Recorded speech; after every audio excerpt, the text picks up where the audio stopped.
आप सभी को नमस्कार। जैसे कि आप सभी को पता है कि अपना जो यूपीटीजीटी का पेपर है वो बहुत जल्द होने वाला है। मान के चलते हैं कि लगभग अगस्त और सितंबर के आसपास आपका ये पेपर हो जाएगा। अभी कितना समय है आपके पास? तो लगभग हम मान के चलें अप्रैल, मई, जून, जुलाई, अगस्त, लगभग 5 महीने हैं। ठीक है। अब उसमें जो टीजीटी के पेपर में तो 2 चीज आती हैं, आपको थोड़ा सा ना ये आइडिया होना चाहिए। ये यूपीटीजीटी है, इसमें 2 चीज होती हैं। एक तो होता है अपना केमिस्ट्री वाला पोर्शन और एक होता है अपना फिजिक्स वाला पोर्शन।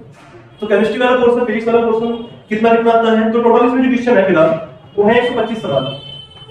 125 सवाल में से लगभग 62 से 63 सवाल जो होते हैं वो केमिस्ट्री के होते हैं। अगर 62 इसके हैं तो 63 इसके होंगे, अगर 63 इसके हैं तो 62 इसके होंगे। ठीक है। अब हम लोग क्या काम करना है कि जो यूपीटीजीटी का केमिस्ट्री वाला पोर्शन है उसको मैं आपको अच्छे से बताऊंगा। इसका टीजीटी का केमिस्ट्री का सिलेबस क्या है एक बार देख लेते हैं। पहला चैप्टर है अपना कि रसायन विज्ञान की मूलभूत अवधारणाएं। कक्षा 9 का जो चैप्टर है ना, आपको पता होना चाहिए कि यूपीटीजीटी में कक्षा 9 के लगभग 2-3 चैप्टर है और कक्षा 10 के भी 2-3 चैप्टर है। उसमें पहला चैप्टर है रसायन विज्ञान की मूलभूत अवधारणाएं, 4 से 5 सवाल आते हैं। रासायनिक अभिक्रियाएं व इसके अनुप्रयोग, 4 से 5 सवाल। रेडियो सक्रियता 5 से 6 सवाल आएंगे। पदार्थ की संरचना 3 से 4 सवाल। परमाणु संरचना 6 से 7 सवाल आते हैं। तत्वों का वर्गीकरण 6 से 7 सवाल।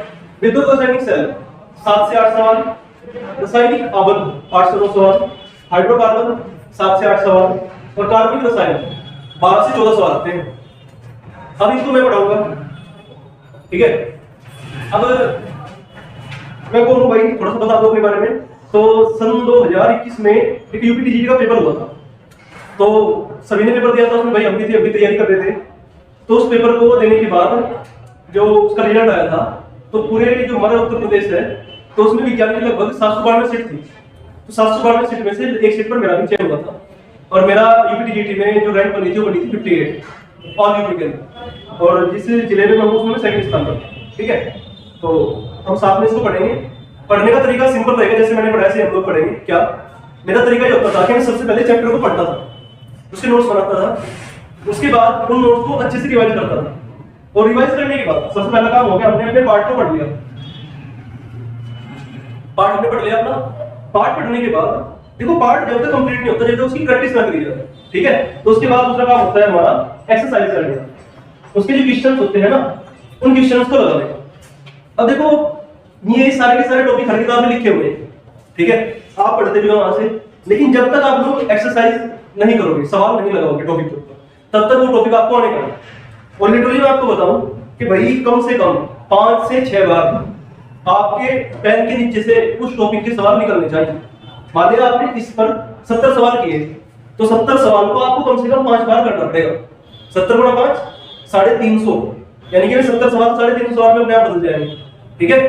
तो कुछ हम इस प्रकार से ही करेंगे। सबसे पहले चैप्टर पढ़ेंगे, उसके बाद हम आपको एक सेपरेट वीडियो देंगे जिसमें क्वेश्चंस होंगे वे यूपीटीजीटी के प्रीवियस ईयर के, पीजीटी के प्रीवियस ईयर के, और जो कंपटीशन होता है ना नीट, जेई, उनके सवाल भी इसमें आते हैं। ठीक है। उनके जो बेसिक सवाल है वे आते हैं, एडवांस नहीं आएंगे, बेसिक सवाल, क्योंकि यूपीटीजीटी है इतना ज्यादा हाई नहीं है। तो इस प्रकार से हम ये अपना काम करेंगे। ठीक है। आप लोगों का सपोर्ट चाहिएगा हमको। अगर आप लोग हमें सपोर्ट करोगे तो सारे के सारे चैप्टर करवाए जाएंगे, इनके क्वेश्चन भी करवाए जाएंगे।